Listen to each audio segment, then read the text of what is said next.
আজকে আমি চলে এসেছি ব্যারাকপুর। তো ব্যারাকপুর মানে বুঝতেই পারছো কোথায় খেতে এসেছি। তো চলো যাওয়া যাক। দেখা তোমরা হয়তো ভেবে নিয়েছো আমি ব্যারাকপুরে এসেছি বলে বিরিয়ানি নিয়েছি, বাট না, আজকে আমি যাচ্ছি আর্সেনাল বিরিয়ানি। চলো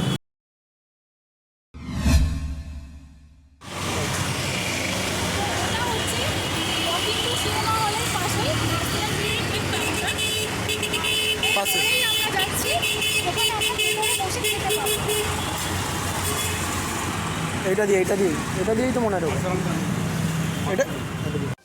তো বন্ধুরা, তোমরা দেখতেই পাচ্ছ আমি অলরেডি বিরিয়ানি খেতে চলে এসেছি।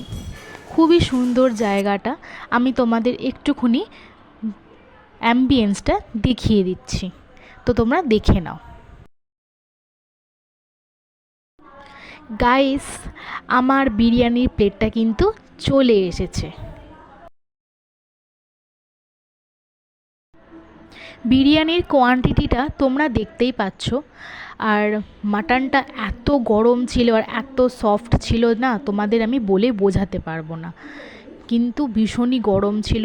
আলুটার সাইজটাও মোটামুটি ঠিকঠাকই ছিল, আর রাইসের কোয়ালিটিটা কিন্তু খুবই ভালো ছিল। তো দেখো, আমি কিন্তু এখানে একটুখানি মাটনটা নিয়ে, আলুটা নিয়ে বিরিয়ানিটা অলরেডি খেতে শুরু করে দিয়েছি, আর টেস্টটা কিন্তু খুবই ভালো ছিল। তো তোমাদের একটা আমি অনেস্ট রিভিউ দিচ্ছি। দাদা বৌদির তুলনায় আর্সেনাল বিরিয়ানির সত্যি কোয়ান্টিটিটা ওরা অনেকটাই বেশি দেয়। আর হ্যাঁ, দামটা একটু বেশি, কিন্তু কোয়ান্টিটিটা যেটা দিয়েছিল না, ওটা অ্যাকচুয়ালি দুজনের জন্য, সত্যি কথা বলতে।